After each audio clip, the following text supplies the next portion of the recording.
Bom, gente, hoje nós vamos falar sobre as hepatites. Nós vamos desenvolver os 5 tipos, tá? O vírus da hepatite A, B, C, D e E. Mas a gente vai indo de 2 em 2, tá? Hoje nós vamos falar sobre o vírus da hepatite A e o vírus da hepatite B, tá? Que é, na verdade, o que eu vou estar cobrando na prova, vou estar direcionando vocês, tá? Quem sabe a gente aumente esses conteúdos, tá? Porque como vai ser uma prova só, mas aí a gente vai vendo no decorrer do tempo. Talvez a gente possa colocar um ou 2 conteúdos a mais, no máximo, tá? Mas a gente vê isso depois. Bom, pessoal, então, antes da gente começar a especificar, né, o vírus, cada tipo, da gente falar de uma forma mais detalhada, nós vamos fazer meio que um repassão aqui sobre essas hepatites, tá? Então, pessoal, quando nós falamos sobre quando acontece a hepatite viral, vocês estão me ouvindo bem? Tá. Então, pessoal, quando acontece a hepatite viral, que a gente precisa ter em mente que vão acontecer 2 coisas, tá? Primeiro, uma inflamação do parênquima hepático, tá? Vocês falam em hepatite, vocês já sabem que vai existir uma inflamação desse parênquima hepático, tá? Além disso, vai existir um infiltrado inflamatório. Ou seja, pode ser basicamente a mesma coisa, né? Mas esse infiltrado inflamatório é de fato, ou seja, está acontecendo pela própria ação do vírus, né? O vírus está causando ali uma atividade inflamatória, tá? E o que isso pode levar a acontecer? Pode levar, pessoal, a que esse paciente desenvolva uma insuficiência hepática, tá? Então, nós temos ali um infiltrado inflamatório devido a essa ação, né, essa atividade inflamatória do próprio vírus, e isso pode levar a uma insuficiência hepática. Tá, a partir desse momento que eu sei que pode existir uma insuficiência hepática, eu preciso ter em mente também que pode acontecer uma necrose hepatocelular, tá? Perdão. O porquê pode acontecer uma necrose hepatocelular? Porque, pessoal, como está existindo uma lesão ali, né, nesse parênquima hepático, se essa lesão continuar ali, se essa lesão for de uma forma contínua, esse parênquima hepático ele não consegue se regenerar.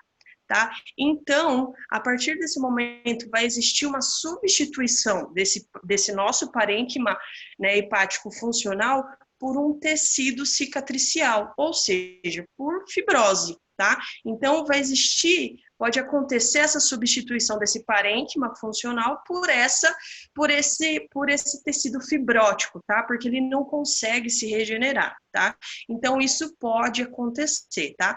Por que a gente começa já falando disso? Porque às vezes vocês podem, a gente até vai citar aqui, mas vocês podem, por exemplo, ouvir falar sobre uma cirrose hepática, sobre uma hepatite fulminante, e vocês precisam entender que quando isso acontece, geralmente vem devido a esses processos, desde uma insuficiência hepática até mesmo uma necrose hepatocelular, tá? Tudo bem até aí? Doutora, posso fazer uma Oi, pergunta? pode. Todas as hepatites da A, todas elas podem causar necrose sem excesso de nenhuma? Exceto nenhuma? Geralmente a hepatite A é menos frequente. É muito difícil que o vírus da hepatite A cause uma necrose hepática, por exemplo. Geralmente, ela pode causar ali a lesão, porque vai estar acontecendo a inflamação, né? Mas nem sempre ela vai cursar com essa necrose, tá? É muito difícil que exista uma sequela, vamos colocar assim, entre aspas, no vírus da hepatite A, tá? Geralmente na B, na C, na D já são mais frequentes, que a gente até vai ver posteriormente, tá? Mas assim, na A, Até mesmo na E, que tem a E que é meio parecida com o vírus da hepatite A, é um pouquinho menos frequente, tá? A hepatite A é a mais tranquila, é a menos problemática, tá? Foi? Então, pessoal, agora a gente memoriza, a gente entende que isso pode vir a acontecer, né? Em um determinado momento, né? A partir do momento que isso vai acontecendo por muito tempo, né? Que essa lesão, né, vai acontecendo por muito tempo, de uma forma contínua, isso pode vir a acontecer, tá? Agora, quando eu falo sobre, né, as hepatites virais, obviamente, está sendo causada por vírus, né? E esses vírus, pessoal, vocês precisam entender, anotar aí, que são vírus hepatotrópicos. O que isso significa? Que eles apresentam um tropismo pelo fígado, eles apresentam uma certa afinidade por esse fígado, por esse parênquima hepático, né? Por essas células do fígado, tá? Então, são vírus hepatotrópicos. Isso vocês precisam anotar, tá? E apresentam esses 5 tipos, né? Vírus hepatite A, B, C, D e E, tá? Hoje, como falei, nós vamos falar sobre esses 2 primeiros, tá? Agora, outra questão que é importante vocês diferenciar também, só um minutinho, que é importante vocês diferenciar e saber que existe, é que a hepatite ela pode ser aguda ou crônica, tá? E basicamente, pessoal, como a gente vai diferenciar uma da outra vai ser pelo tempo, tá? O parâmetro que a gente vai utilizar vai ser o tempo de 6 meses. Eu acho que a gente até já falou sobre isso, né, em algum momento, né, ou sobre dor, ou sobre alguma outra classificação, que quando a gente fala sobre agudo, né, ou aguda, é quando acontece em até um período de 6 meses, tá? Até 6 meses. De 6 meses em diante, nós já podemos considerar como crônica, tá? Então, a hepatite aguda, a gente diz que acontece até 6 meses. De 6 meses em diante, a gente já pode classificar como crônica, tá? Agora, a modo de comentário, tá? Modo de comentário com vocês. Quando a gente fala, quando pode vir a acontecer, por exemplo, né, até mesmo uma cirrose, ou já evoluir para uma hepatite fulminante, além de todos os outros sintomas que o paciente vai ter de mais agravado, né, que o paciente pode apresentar dor abdominal, o paciente vai apresentar retenção de líquido, pode apresentar, né, vai apresentar icterícia, pode apresentar ascites, né, com aquele acúmulo de líquido na cavidade peritoneal. E aí, pessoal, além de todos esses sintomas, o que pode acontecer também? Isso é mais a modo de comentário, tá? Esse paciente que apresenta uma hepatite fulminante, que na verdade, quando isso acontece, já está existindo uma falência hepática devido a uma insuficiência hepática, né, que está acontecendo primeiro para depois evoluir para essa falência. Além dessa sintomatologia, o paciente pode apresentar coagulopatia também. Ou seja, o paciente pode estar mais suscetível a apresentar sangramentos, tá? Por quê? Porque o fígado, ele apresenta funções também de produzir, né, fatores de coagulação. Então, quando esse paciente já está apresentando essa insuficiência hepática, ou até mesmo já entrando numa falência hepática, essas alterações, obviamente, vão ser insuficientes, vão estar alteradas. Então, o paciente ele tem muito mais probabilidade de vir a apresentar sangramentos, tá? Eu só comento isso com vocês a modo de conhecimento, a modo de comentário, porque às vezes a gente tem já mais em mente, tipo, que o paciente vai estar apresentando só uma icterícia, né, ou nesse caso aqui só uma dor abdominal, ou retenção de líquidos e tudo mais. Às vezes a gente não memoriza, a gente não não leva em consideração que ele pode apresentar esses sangramentos também, e que quando esse paciente apresenta sangramentos, tipo, às vezes a gente pode pensar que é por outra coisa, por algum outro motivo, entende? Mas é devido que como aconteceu toda essa lesão e tudo mais, e pode vir a acontecer essa falta, né? Essa função dos fatores de coagulação estão insuficientes, isso pode desenvolver, faz com que o paciente possa desenvolver um risco maior de acontecer os sangramentos, tá? Enfim, a modo de comentário não é para confundir vocês. Agora, ainda de uma forma geral, a gente fala sobre as manifestações clínicas. Na verdade, basicamente, praticamente voltada ali para a hepatite A. A gente vai repetir ela depois. Mas memorizem, quando a gente fala sobre a clínica, elas vão apresentar 3 fases, tá? Que vão ser a fase prodrômica ou pré-ictérica, a fase ictérica e a fase de convalescência, tá? A minha fase pré-ictérica ou prodrômica são sintomas inespecíficos, tá? Cada vez que eu me refiro, por exemplo, a um período prodrômico, a uma fase prodrômica, significa, pessoal, que são sintomas inespecíficos, que eles não vão ter um sintoma característico, por exemplo, da patologia, da enfermidade, que me leve a pensar que é uma hepatite, por exemplo. A rubéola, por exemplo, tem sintomas prodrômicos, o sarampo tem. A partir do momento que quando, vamos supor, um exemplo, o sarampo, que a gente começa a perceber aquela fase exantemática, aquelas manchas de Koplik, a gente já é algo mais específico, que já nos direciona a patologia, a uma determinada enfermidade, tá? Então, quando vocês ouvirem falar sobre fase ou sobre período prodrômico, significa isso, que são sintomas inespecíficos, que na verdade pode ser qualquer coisa, tá? Que eles não direcionam a gente a um certo raciocínio de uma determinada patologia, tá? Então, esse paciente pode apresentar febre, pode apresentar cefaleia, mialgias, náuseas, vômitos, tá? Um mal-estar geral. Então, são sintomas, né, muito inespecíficos. Essa é a minha fase prodrômica ou a minha fase pré-ictérica, tá? Que geralmente tem uma duração de alguns dias, tá? Quando eu já entro na minha fase ictérica, aí sim já é a fase característica da hepatite, né? Fase ictérica, o paciente vai estar apresentando a icterícia, né? Essa coloração mais amarelada na pele, né? Nos olhos, mucosas, inclusive, tá?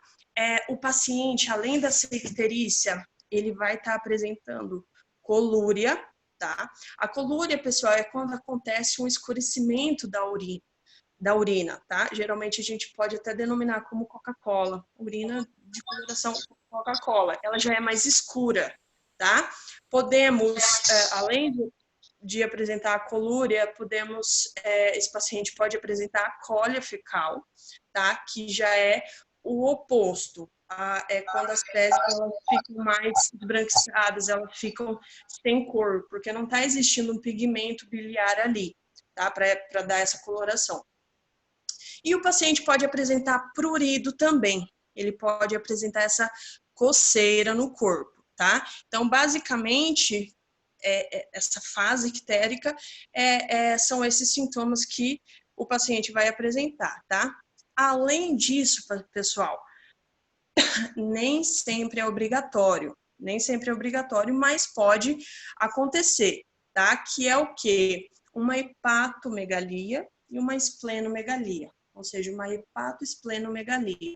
Por quê? Vai existir um aumento do fígado, né? Pode até mesmo existir um aumento do baço, tá? Porque está acontecendo uma inflamação ali, está acontecendo uma atividade inflamatória, então isso pode vir a aumentar, né, o fígado de tamanho, tá? Agora, nem sempre, tá? Não é de uma forma obrigatória que isso vai acontecer. Não é sempre que eu tenho, por exemplo, essas características, o paciente está ictérico, né, está apresentando prurido, colúria, e que ele vai ter sempre um aumento do tamanho do fígado, por exemplo, tá? Uma hepatomegalia. Mas geralmente acontece, tá? Então, só para vocês terem em conta, levar em consideração que não é porque o paciente está apresentando esses outros sintomas e não apresenta uma hepatomegalia que ele não vai estar cursando com hepatite A, tá?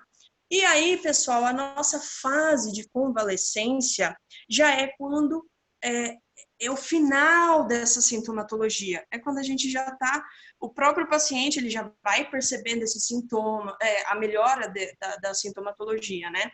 Vai diminuindo a icterícia, o prurido, todos esses sintomas que ele vem apresentando, vai diminuir, tá? Já é a fase final da nossa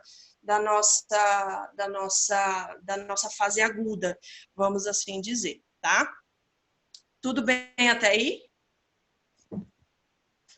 Tá dando para entender?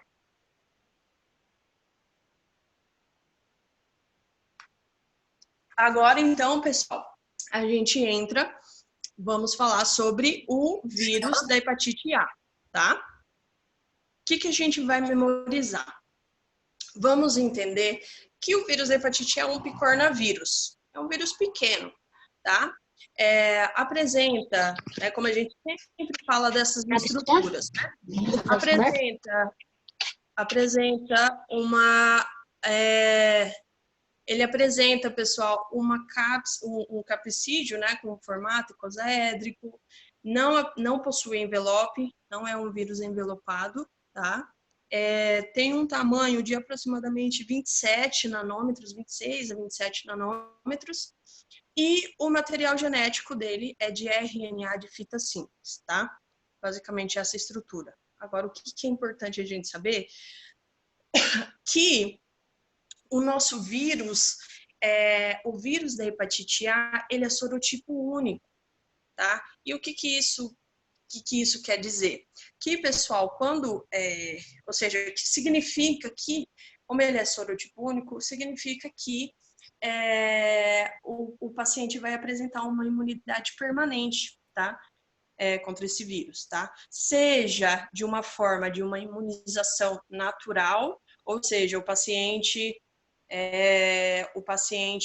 contraiu a enfermidade e tudo mais, e aí desenvolveu a imunidade contra o vírus, né? Então, pode ser dessa forma, através dessa forma, que é o que nós caracterizamos como imunização natural, ou pode ser através da imunização artificial, que é quando o paciente é vacinado, né? Se dá através da vacinação, tá? Então, o paciente vai adquirir uma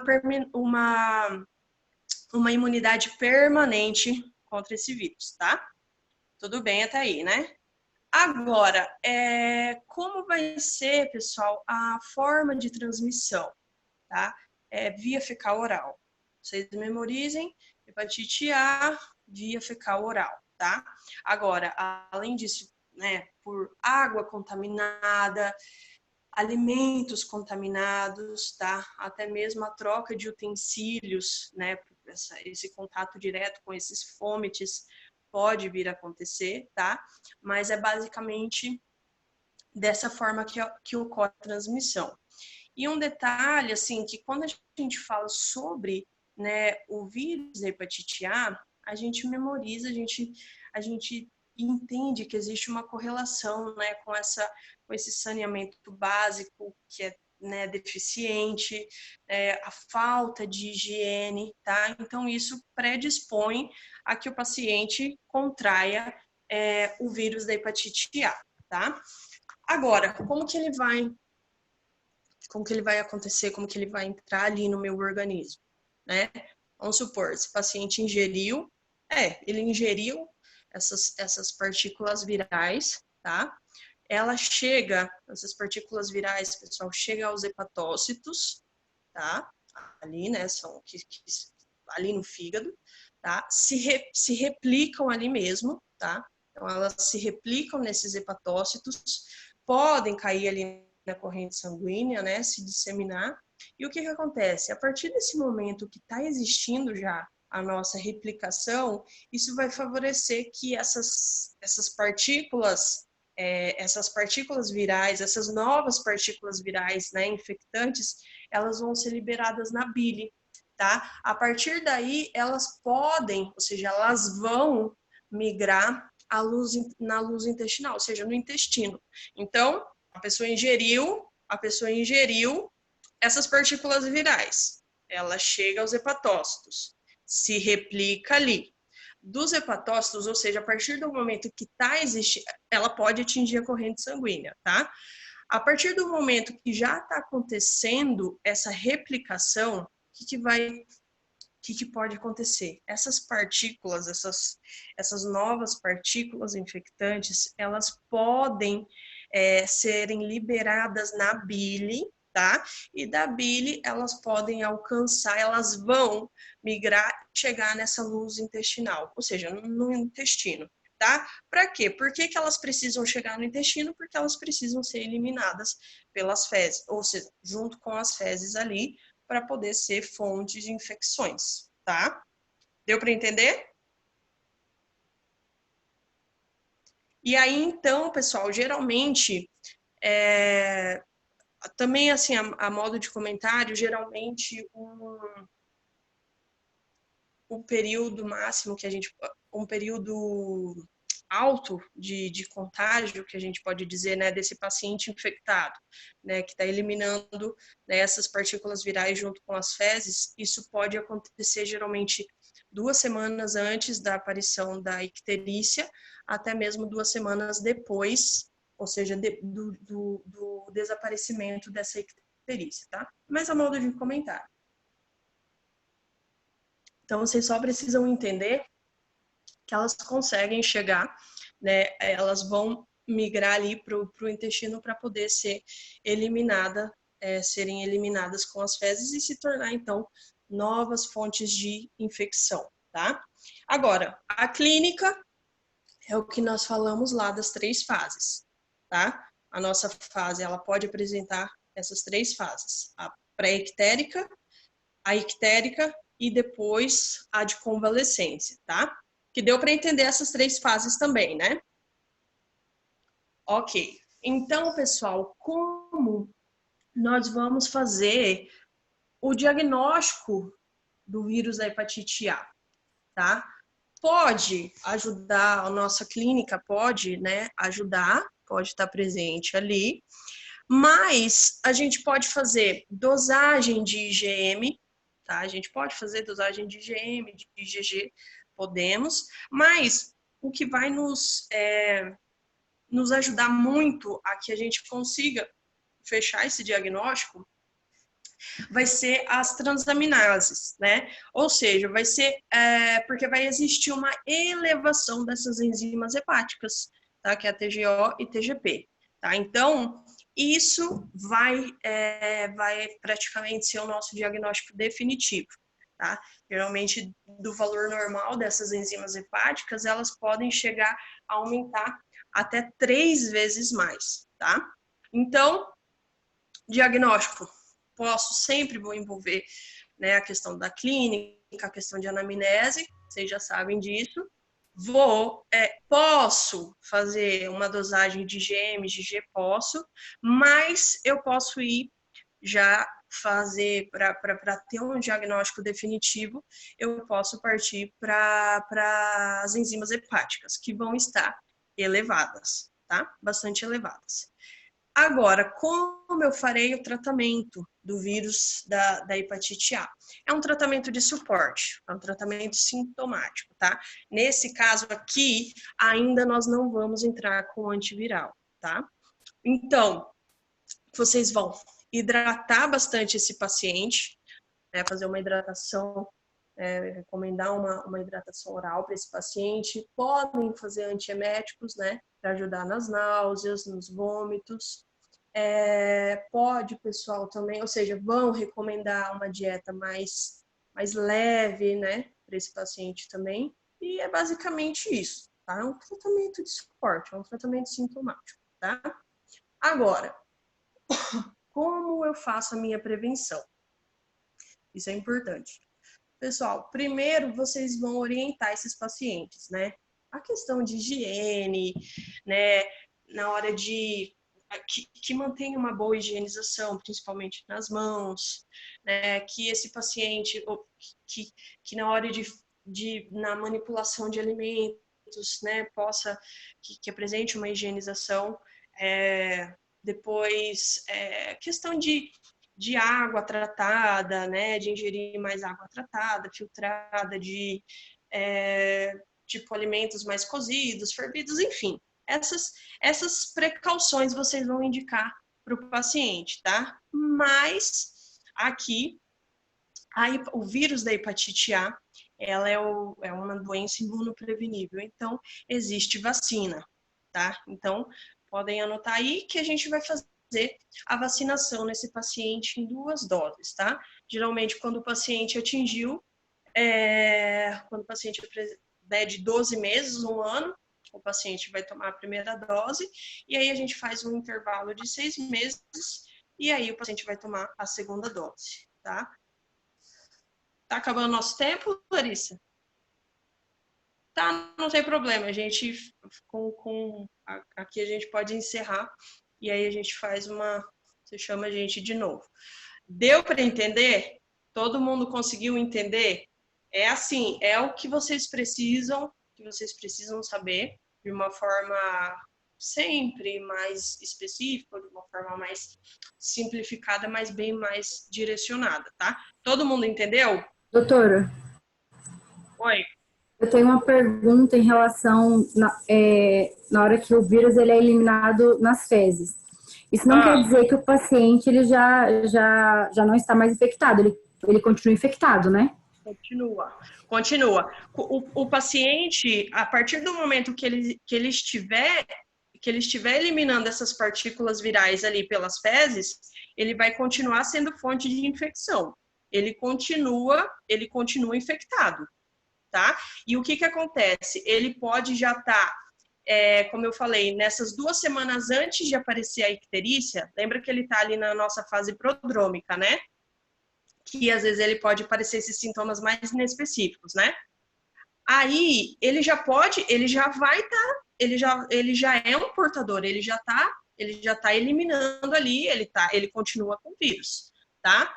Depois ele pode até mesmo continuar com um período maior, né, de contágio, até mesmo depois, 2 semanas depois do desaparecimento dessa icterícia, né, que é a forma mais característica da hepatite ali, tá?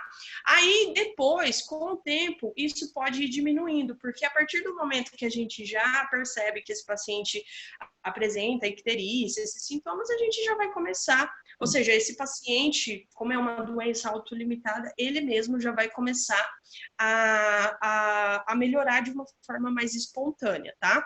Mas assim, 2 semanas antes da icterícia aparecer, até 2 semanas depois do desaparecimento dessa icterícia, ele é uma fonte de contágio bem alta, tá? Ele continua infectado ali. Aí depois isso vai diminuindo até que ele consiga, né, vamos dizer, se curar, que o próprio organismo vai conseguir ter uma resposta imunológica ali, que ele vai ter uma evolução espontânea. Mas ele, tendo ali o comecinho e tudo mais da eliminação dessas partículas virais pelas fezes, ele continua infectado. Doutora, em questão do laboratorial, se ele fazer só o IgG, vai só constar que ele já teve o que ele está. Então, ele tem que fazer o IgG e o IgM, né? O IgM que vai dar uma posição se ele ainda está com diagnóstico. Sim, só que o mais importante aqui para a gente são as enzimas hepáticas, porque como está acontecendo uma lesão ali nesse fígado, nesse parênquima hepático, ele vai estar muito aumentado, tá? Então aí a gente, claro, que a gente junta com a clínica e tudo mais, a gente precisa perguntar essa questão vamos supor, tipo, até mesmo de moradia, porque às vezes tem pacientes que vivem em regiões já mais retiradas, que a gente sabe que o saneamento básico, né, é precário, vamos assim dizer. Então, a gente já começa a formular ali a gente já começa a ter um pensamento com a nossa, né, de uma hepatite A, então as transaminases elas vão ajudar bastante a gente nessa questão, porque elas vão estar bem elevadas, tá? Então a gente sabe que, né, quando elas começam a elevar, tá existindo uma lesão, tá existindo algum problema ali no fígado, né, que não está conseguindo controlar, vamos assim dizer. Então, elas estão sendo eliminadas e vão tá elevadas, tá? Então, claro, a gente vai fazer essas dosagens, a gente pode fazer as dosagens de IgM e IgG das duas formas, como você comentou, mas o que vai mais ajudar a gente será as enzimas, tá? A gente observar TGO e TGP.